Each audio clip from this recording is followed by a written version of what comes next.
ഉണ്ണിയും ഈ കുടുംബത്തിലെ അവകാശമാണ്. അതുപോട്ടെ, കൊച്ചുകുട്ടികൾ തമ്മിൽ വഴക്കൂടിയതിന് ഇത്രയും വലിയ ഇഷ്യൂ ആക്കേണ്ട കാര്യമുണ്ടോ? ഇത് ഇവിടെ കൊണ്ട് നിർത്ത്. ഉണ്ണി, അനു, നിങ്ങൾ ഇനി കിട്ടുവിനോട് വഴക്കുണ്ടാക്കരുത്. അവനെ കൂടി നിങ്ങളുടെ കൂടെ കൂട്ട്. ഞാൻ കിട്ടിച്ചേട്ടന്റെ കൂടെ കളിക്കില്ല. കിട്ടിച്ചേട്ടൻ ബാഡാ.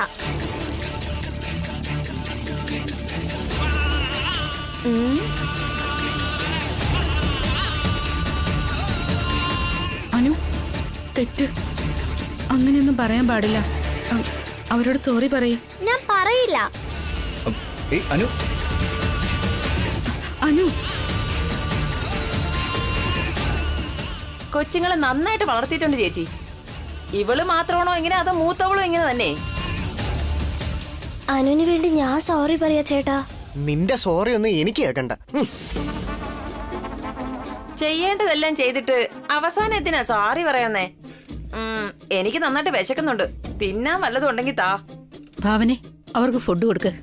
ശരി അമ്മേ, വരൂ. വാടാ കിട്ടും. ശരി അമ്മേ.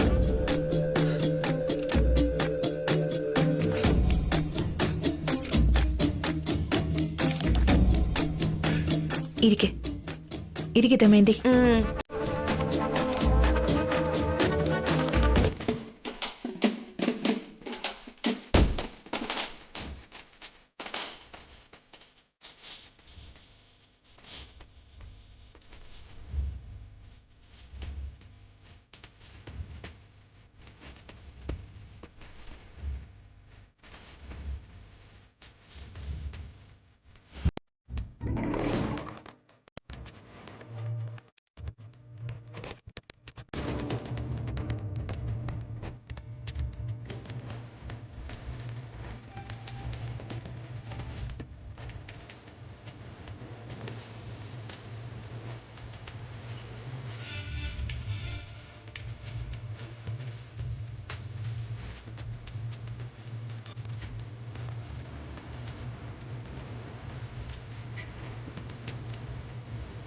ഏത് ലോകത്തു നിന്നാ വന്നിരിക്കുന്നേ? ബകാസുരനെ പോലെയല്ലേ കഴിക്കുന്നേ?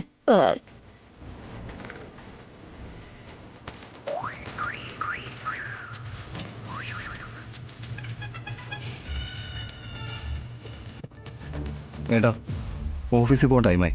വാ പോവാം.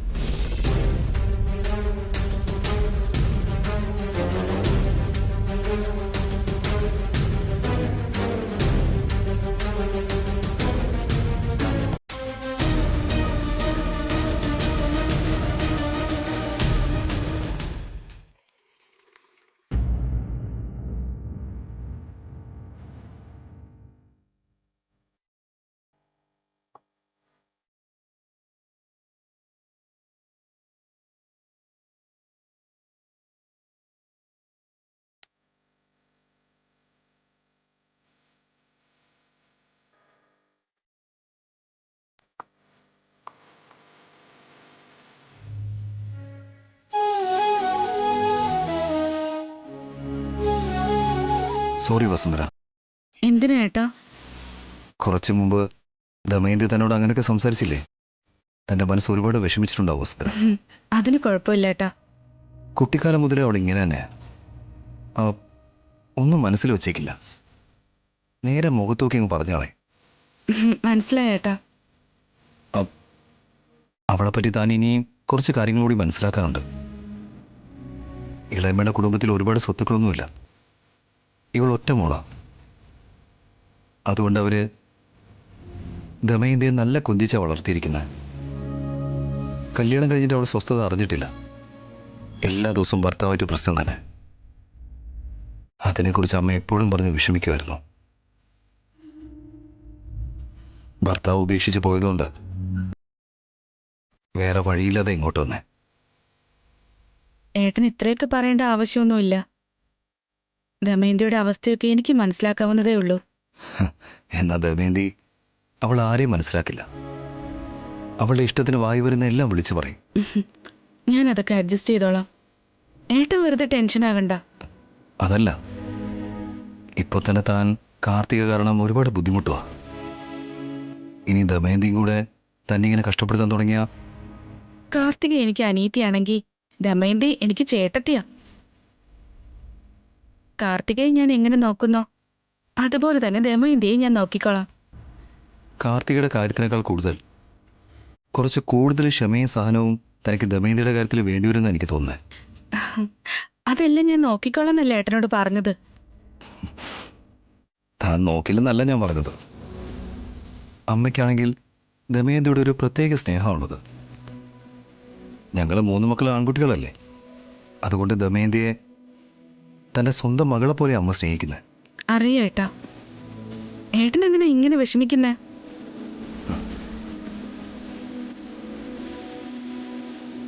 താൻ ദമയന്തിയോട് വഴക്ക് കൂടേണ്ട ഒരു അവസ്ഥ ഉണ്ടായ അമ്മ ദമയന്തിയുടെ ഭാഗത്തെ നിൽക്കും.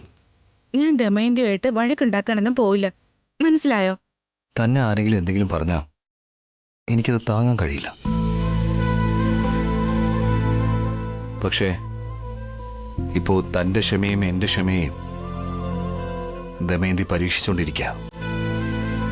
ഈ പരീക്ഷണത്തിൽ ഞാൻ ജയിക്കാൻ പോവുക. ഏട്ടൻ വിഷമിക്കേണ്ടി വരില്ല. ഓക്കെ അല്ലേ?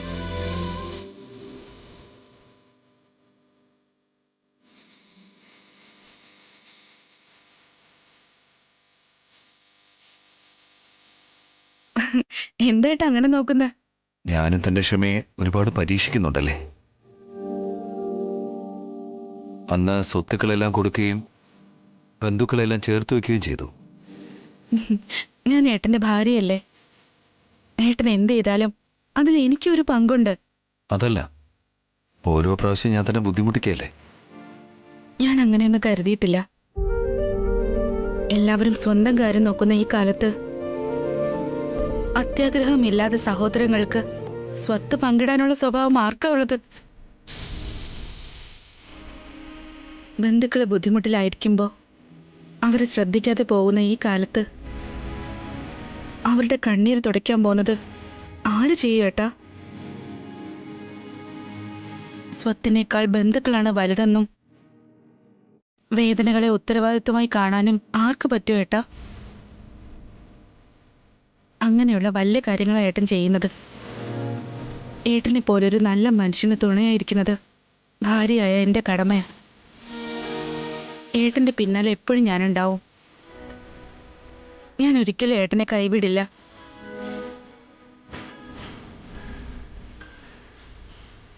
താങ്ക്സ് വസുന്ധര. ഞാനെപ്പോഴും അധ്വാനത്തെ മാത്രമേ വിശ്വസിക്കൂ.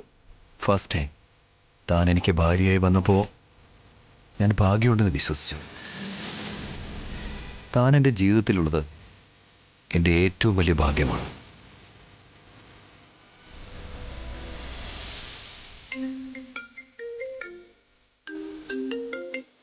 ഹലോ, യാ ഞാൻ അതാ ഇറങ്ങി. ഒരു 15 മിനിറ്റ്. ഓക്കെ, യാ. ഞാൻ ഓഫീസിൽ പോയിട്ട് വരാം. മൈ ഡിയർ സ്റ്റാഫ്, ഗവൺമെന്റ് ഡീലിനെ സംബന്ധിച്ച് നമ്മുടെ ഡിസൈൻസ് ഓക്കെ കേട്ടോ.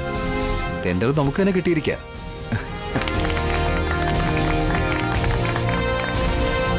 എഗ്രിമെന്റിൽ സൈൻ ചെയ്യുകയും ചെയ്തു. വർക്ക് സ്റ്റാർട്ട് ചെയ്യണം. വളരെ പാഷനേറ്റ് ആയിട്ട് ജോലി ചെയ്യണം. ഓക്കെ? Okay sir. അഭിരാമിന്റെ ഓഫീസിൽ ഇവന്റ് വർക്ക് സ്റ്റാർട്ട് ആവുന്നുണ്ട് സർ. അത് സ്റ്റാർട്ട് ആകാൻ പാടില്ല. ഉടനെ തന്നെ അത് സ്റ്റോപ്പ് ആകണം. നമ്മുടെ ജോലി തടസ്സപ്പെടുത്താൻ വേണ്ടി ആദിത്യനെ പോലെയുള്ള ആൾക്കാർ ശ്രമിച്ചേക്കാം. ഒരുപാട് തടസ്സങ്ങൾ ഉണ്ടാക്കും. അവൻ ഏത് തരത്തിലുള്ള തടസ്സം ഉണ്ടാക്കിയാലും നമ്മളത് ബാധിക്കില്ല. അത് തടഞ്ഞേ പറ്റൂ. അവൻ പ്രതീക്ഷിക്കാത്ത രീതിയിൽ അവനെ അറ്റാക്ക് ചെയ്യണം. നമ്മൾ പ്രതീക്ഷിക്കാത്ത രീതിയിൽ അവൻ നമ്മളെ അറ്റാക്ക് ചെയ്തേക്കാം. അതുകൊണ്ട് നമ്മൾ എല്ലാ വിധത്തിലും പ്രിപ്പയർ ആയിരിക്കണം. അവൻ എത്ര പ്രിപ്പയർഡ് ആയിട്ടിരുന്നാലും അവൻ ഒരിക്കലും സമാധാനത്തോടെ ഇവന്റ് നടത്തരുത്. അഭിരാമിനെ തകർക്കുന്നത് അത്ര എളുപ്പമുള്ള കാര്യമല്ല സർ. അയാൾ വളരെ ബുദ്ധിശാലിയാ. എത്ര വലിയ ബുദ്ധിശാലിയാണെങ്കിലും എവിടെയെങ്കിലും ഒരു പാളിച്ച സംഭവിച്ചിരിക്കും. അതുകൊണ്ട് അതിനുള്ള ഒരവസരവും നമ്മൾ അവർക്ക് കൊടുക്കരുത്. നമ്മുടെ പ്രധാന ശത്രു ആദിത്യനല്ലേ അഭി. അവന്റെ മേൽ തന്നെ ഒരു കണ്ണ് വേണ്ടത്. 1000 കണ്ണ് എൻ്റെ മേലുണ്ടെങ്കിലും എൻ്റെ കയ്യിൽ നിന്ന് അവൻ രക്ഷപ്പെടാൻ കഴിയില്ല. അഭിരാമുമായി ഏറ്റുമുട്ടുന്ന ഓരോ തവണയും നമ്മളല്ലേ സാർ തോൽക്കുന്നത്. എപ്പോഴും നമുക്ക് നല്ല സമയമായിരിക്കില്ല. സോ നമ്മളെല്ലാവരും വളരെ കെയർഫുൾ ആയിരിക്കണം. Okay? Fantastic. Get back to your work. Okay, go. Come on.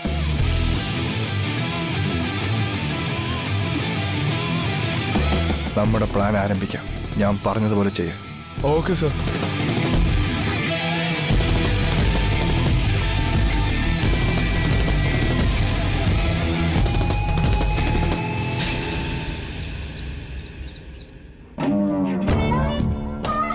ഇത് കട്ടിയിട്ടെ ചേച്ചി. ആ എന്താ ചേച്ചിമാരെ, ഉച്ചയൂണിനുള്ളത് ഉണ്ടാക്കുവാണോ? അതേ ദമയന്തി. എപ്പോഴും നിങ്ങൾ മാത്രമാണോ ജോലി ചെയ്യുന്നേ? ബാക്കിയുള്ള എല്ലാവരും ഇരുന്ന് തിന്നാൻ വേണ്ടി മാത്രമാണോ? വേറെ ആരാ ഉള്ളത് ദമയന്തി? കാർത്തിക പ്രഗ്നന്റ് ആയിരിക്കുക. അമ്മ മുതിർന്ന ആളല്ലേ, അപ്പൊ പിന്നെ ഞങ്ങളല്ലേ ഉണ്ടാക്കേണ്ടത്. ഈ വീട്ടില് നിങ്ങളും വല്യമ്മയും കാർത്തിക മാത്രമുള്ള പെണ്ണുങ്ങളായിട്ട് മറ്റുള്ളവരും ഉണ്ടല്ലോ. വേറെ ആരാ ഉള്ളേ? മോളെ വസു ഭവനെ, കുറച്ച് കാപ്പി എടുത്ത് എന്റെ തല വഴി ഒഴുക്കി മോളെ. തല വല്ലാതെ വേദനിക്കുന്നു. കുഞ്ഞമ്മേ, ആ ഒന്നിങ്ങോട്ട് വന്നേ. ആ വാന്നേ. നിങ്ങക്ക് കയ്യും കാലിനും കുഴപ്പമൊന്നുമില്ലല്ലോ. കാപ്പി തന്നെ ഇട്ട് കുടിച്ചൂടെ? ഞാനെന്തിനാ കോഫി ഉണ്ടാക്കുന്നേ? എന്താ നിങ്ങൾ പെണ്ണല്ലേ? ഉണ്ടാക്കാൻ അറിയാത്തതുകൊണ്ടൊന്നും അല്ലല്ലോ. എന്റെ കാര്യത്തിൽ നീ എന്തിനാ ഇടപെടുന്നേ? ഞാൻ നിന്നോട് കോഫി ഒന്നും ചോദിച്ചില്ലല്ലോ. ആരോട് ചോദിച്ചാ ഇപ്പൊ എന്താ? കഷ്ടപ്പെടാതെ വെറുതെ അങ്ങനെ ഇരുന്നിട്ട് ശരീരം വീർത്ത് വരുന്ന കണ്ടില്ലേ? ഇതിനി എപ്പോ കുറയ്ക്കാനാ?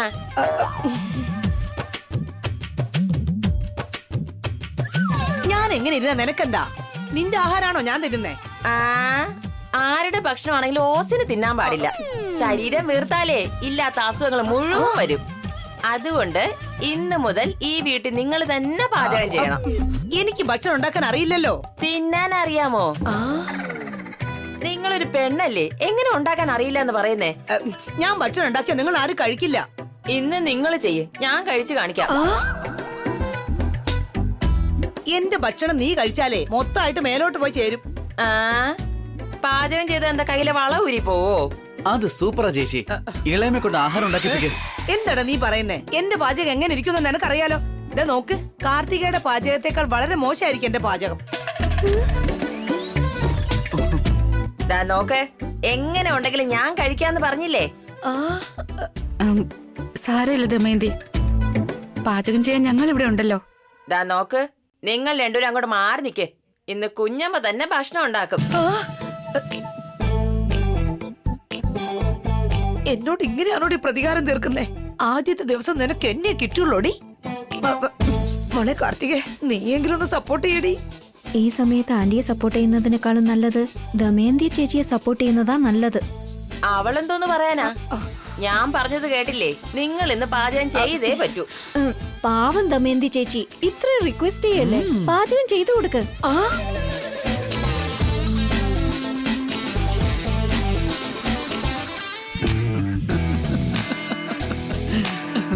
എന്തിനാടാ നീ ചിരിക്കുന്നേ?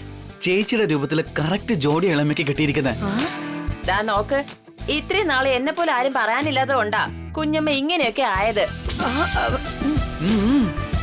നീ ആരാടി എന്നോട് ഓർഡർ ചെയ്യാൻ? എന്റെ ഏടത്തി പോലെ എന്നോട് പറയില്ല എങ്ങനെ? ഏടത്തി, ഏടത്തി, എന്താ ഏട്ടത്തി? കണ്ടില്ലേ ഏടത്തി, എന്നോട് ഇവള് പാചകം ചെയ്യാൻ പറയാ. ചെയ്ത എന്താ കുഴപ്പം വല്യമ്മേ? ശരീരം കുറഞ്ഞ ആരോഗ്യത്തിന് നല്ലതല്ലേ? മെലിഞ്ഞിരുന്ന പിന്നെ ഒരു പ്രശ്നം ഉണ്ടാവൂല. ശരിയാ ഏട്ടത്തി. ഏട്ടത്തിക്ക് വെയിറ്റ് കൂടിയത് ഞാനും ശ്രദ്ധിച്ചു. ഏട്ടനും വിഷമം തോന്നിയിരുന്നു.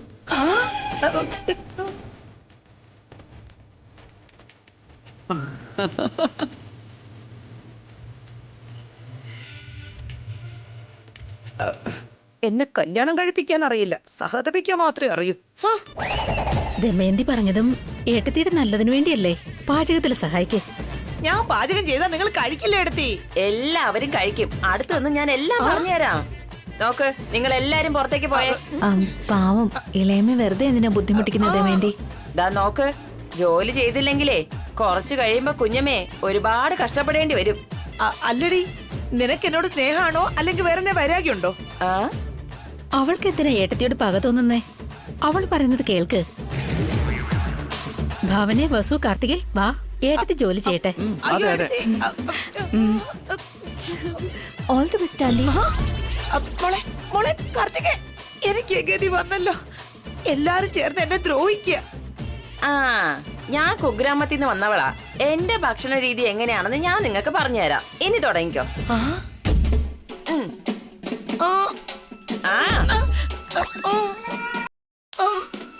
പച്ചക്കറി എടുത്ത് അരി. ആ,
നിങ്ങൾ എന്ത് ചെയ്യുന്നു കണ്ടോ കുഞ്ഞമ്മേ?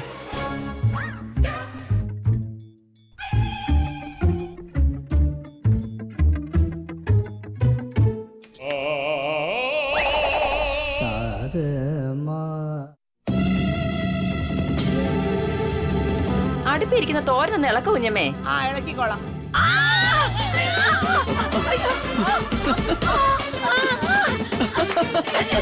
അയ്യോ അയ്യോ അയ്യോ തീർന്നേ. അയ്യോ അയ്യോ അയ്യോ അയ്യോ. എന്താ കുഞ്ഞമ്മേ, തവി ചൂടായിരുന്നോ? ഷെടി സാഡിസ്റ്റേ, നീ എന്താടി ചെയ്തേ? കുറച്ചു മുമ്പേ എന്റെ മുഖത്ത് ചവറ്റുകൂട്ടെ പോലെ എറിഞ്ഞില്ലേ? അതിനുള്ള മറുപടിയാ ഇത്.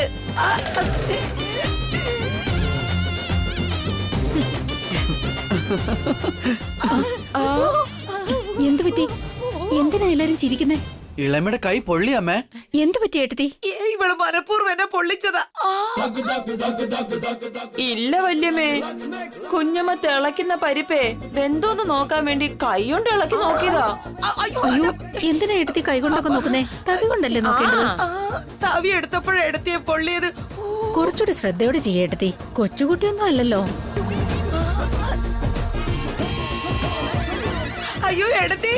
അയ്യോ അയ്യോ മതി ഇളക്ക്. എന്നെ ജീവിക്കാൻ സമ്മതിക്കില്ലല്ലേ? ഞാൻ എന്റെ രാജാൻ എടുത്ത് പോയിക്കോളാം. ഇളക്കാനല്ലേ പറഞ്ഞേ?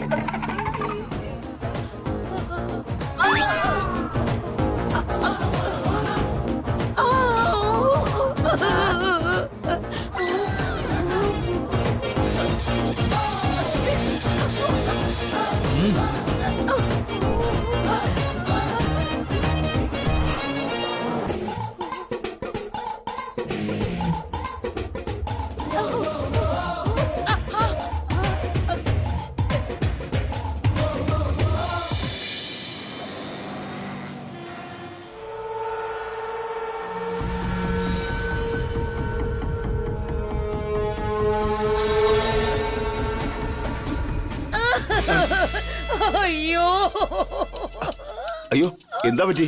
എന്തിനാ കരയുന്നേ? എന്താ പറ്റിയത്? അയ്യോ ദയവ് ചെയ്ത് കരയരുത്. ഈ കരച്ചിലൊന്നും നിർത്തൂ. ആരെങ്കിലും കണ്ടാൽ ഞാൻ നിങ്ങൾ എന്തോ ചെയ്തു എന്ന് വിചാരിക്കും. നിങ്ങൾ എന്ത് ചെയ്താൽ എനിക്ക് സന്തോഷമുള്ളൂ രാജ. അതിനൊക്കെ ഞാൻ എങ്ങനെ ഇരുന്ന് കരയോ? അയ്യോ, ഇവളുടെ പ്രേമം മൂത്ത് ഭ്രാന്തായെന്നാ തോന്നുന്നേ.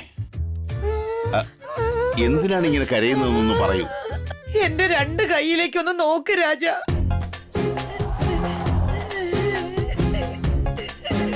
എന്താ ഇത്? മൈലാഞ്ചി ഇട്ടതാണോ? ഇത് മൈലാഞ്ചി അല്ല രാജ. പൂ പോലെയുള്ള എന്റെ കൈകൾ പൊള്ളിപ്പോയി കൊമളിച്ചിരിക്കുന്നു. അതിനാ കൈകൊണ്ടിപ്പോ എന്താ ചെയ്തേ? എല്ലാരും കൂടി ചേർന്ന് എന്നെ നിർബന്ധിച്ച് പാചകം ചെയ്യിപ്പിച്ചു. അയ്യോ, ഇരിക്കെ, ഞാൻ ഓയിൽമെന്റ് കൊണ്ടുവരാം.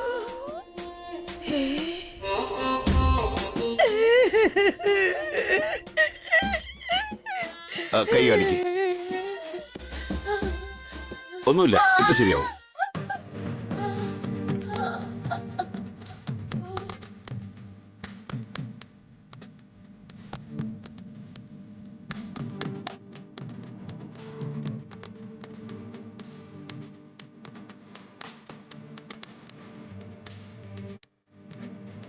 ഇതുകൊണ്ടാ എനിക്ക് നിങ്ങൾ ഒരുപാട് ഇഷ്ടമായത്. എനിക്ക് എന്തെങ്കിലും സംഭവിച്ചാ നിങ്ങൾക്കത് താങ്ങാൻ പറ്റില്ല. ഇതുപോലത്തെ പ്രണയം എനിക്ക് വേണ്ടത്. പ്രായത്തിൽ മൂത്ത ആളല്ലേ, അല്പം ഓയിൽമെന്റ് പുരട്ടി കൊടുക്കാമെന്ന് വിചാരിച്ചപ്പോ പ്രേമം പ്രേമം എന്ന് പറഞ്ഞ് എന്നെ കൊല്ലുക. അവിടെയുള്ള ആരും തന്നെ എന്നെ ശരിയായിട്ട് നോക്കുന്നില്ല. എന്റെ ജീവൻ എടുക്കാൻ ആ ദമയന്തി കാലനെ പോലെ നിൽക്കുക. അതാരാ? എന്റെ ചേച്ചിയുടെ അനിയത്തിയുടെ മോള്, പഴയ സിനിമയിലുള്ള വില്ലത്തി അമ്മായിയെ പോലെ. അവര് വില്ലത്തിയാണെങ്കിൽ നിങ്ങൾ വില്ലത്തിയുടെ ചേച്ചി. അവൾ എന്നെ ജീവിക്കാൻ സമ്മതിക്കില്ല രാജ. ഞാൻ ഇനിയുള്ള കാലം ഇവിടെ തന്നെ നിൽക്കാൻ പോവാ. ഇവിടെ നിൽക്കാൻ പോകുന്നു? അതെ രാജ. എന്തായാലും നമ്മൾ ഒരുമിച്ച് കല്യാണം കഴിക്കാൻ പോവല്ലേ? അതിന് ഇനി സമയമുണ്ടല്ലോ. കുറച്ചു നാളത്തേക്ക് നമ്മൾ മാറി നിൽക്കണമെന്ന് ജ്യോത്സ്യര് പറഞ്ഞത് ഓർമ്മയുണ്ടല്ലോ. ഇനി എത്ര കാലം അകന്നിരിക്കണം രാജ? ഒരു 10-15 വർഷം. അത്രയും വർഷോ? അതിനു മുമ്പ് നിന്നെ മേലോട്ട് കെട്ടിയെടുക്കുമല്ലോ. എന്നെ കൊണ്ട് കഴിയില്ല രാജ. പക്ഷേ ആ ജോത്സ്യര് അത്രയും വർഷം വേണമെന്ന് പറഞ്ഞില്ലല്ലോ. വർഷങ്ങളെന്നല്ല, നാളുകൾ. 15 ദിവസം നമ്മൾ മാറി നിൽക്കണം. അതിനുശേഷം നമുക്ക് കല്യാണം കഴിക്കാലോ രാജ? ഇല്ല, അതിനു മുമ്പ് അഭിയും വസുവിനെയും കൊന്നിട്ട് ഞാൻ ഇവിടെ നിന്ന് രക്ഷപ്പെടും. 15 ദിവസമല്ല, ഒരു ദിവസം പോലും എനിക്ക് അകന്ന് നിൽക്കാൻ പറ്റില്ല രാജ. അത് മാത്രമല്ല, നിങ്ങൾ അവിടെ ജോലിക്ക് വരുന്നത് നിർത്തി. നിങ്ങളെ കാണാതെ എനിക്ക് ഇരിക്കാൻ പറ്റുന്നില്ല. നാളെ മുതൽ ഞാൻ ജോലിക്ക് വരുന്നുണ്ടല്ലോ. വരൂ രാജ. ഇല്ലെങ്കിൽ ഞാൻ ഇങ്ങോട്ട് വരും. വേണ്ട വേണ്ട, ഞാൻ അങ്ങോട്ട് വന്നോളാം. നിങ്ങൾ വെക്കുള്ളൂ. ഓയിൻമെന്റ് ഇട്ട് തന്നതിന് നന്ദി രാജ.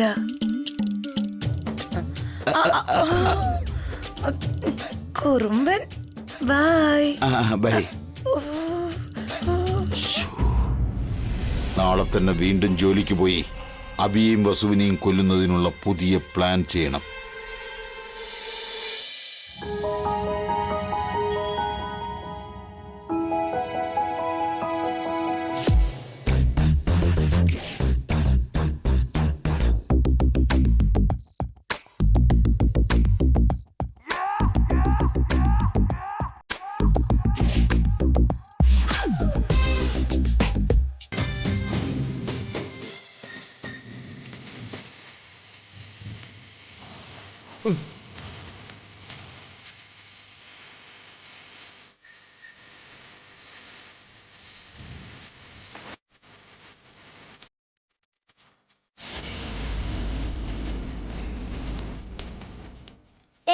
എന്താ ചെയ്യുന്നേ? കണ്ടിട്ട് നിനക്ക് മനസ്സിലായില്ലേ? ഞാൻ കളിച്ചോണ്ടിരിക്കുവോ. ഞാൻ ഹോംവർക്ക് ചെയ്യാ. അത് നിന്റെ കണ്ണിൽ കാണുന്നില്ലേ? നിന്റെ കാര്യം നീ നോക്ക്, എന്റെ കാര്യം എന്താന്ന് ഞാൻ നോക്കിക്കോളാം. അവിടെ പോയി കളിക്കേ, എനിക്ക് ഡിസ്റ്റർബ് ആവുന്നു. നീ വേണമെങ്കിൽ അവിടെ പോയിരുന്നു പഠിക്ക്. എനിക്ക് ഇവിടെ കളിക്കാൻ പറ്റൂ. തെറ്റാണ് ചേട്ടാ. കളിക്കാനായിട്ട് ഇത് പ്ലേ ഗ്രൗണ്ട് ഒന്നും അല്ല. എന്താ നീ എന്നെ എതിർത്ത് സംസാരിക്കുവാണോ? ചേട്ടനോട് വഴക്ക് വിടാൻ പാടില്ലെന്ന് എന്നോട് എന്റെ അച്ഛനും അമ്മയും പറഞ്ഞിട്ടുണ്ട്. അനുവിനെ വെറുതെ ഡിസ്റ്റർബ് ചെയ്യാതെ ഇവിടുന്ന് പോവാൻ നോക്ക്. ഞാൻ ഇവിടെ തന്നെ നിൽക്കും.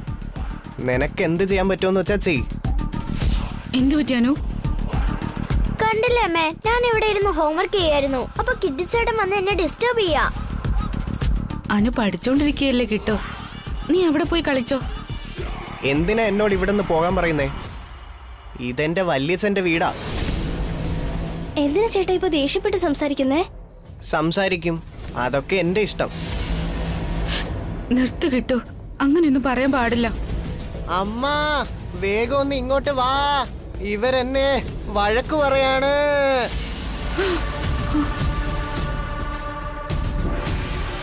എന്താടാ, എന്താ ഇവര് നിന്നെ പറഞ്ഞേ? കണ്ടില്ലേ അമ്മേ, വെറുതെ ഈ ഉണ്ണിയും അവന്റെ അമ്മ എന്നെ വഴക്ക് പറയാണ്. നിങ്ങൾ എന്തിനാ എന്റെ മോനെ വഴക്ക് പറഞ്ഞേ? അവ എന്ത് തെറ്റാ ചെയ്തേ? അനു ഇവിടെ പഠിച്ചോണ്ടിരുന്നപ്പോ ചേട്ടൻ ബോൾ കളിച്ച് ഡിസ്റ്റർബ് ചെയ്യുമായിരുന്നു. ഇല്ല അമ്മേ, അവൾ എന്താ പഠിക്കുന്നതെന്ന് നോക്കാനാ ഞാൻ വന്നത്.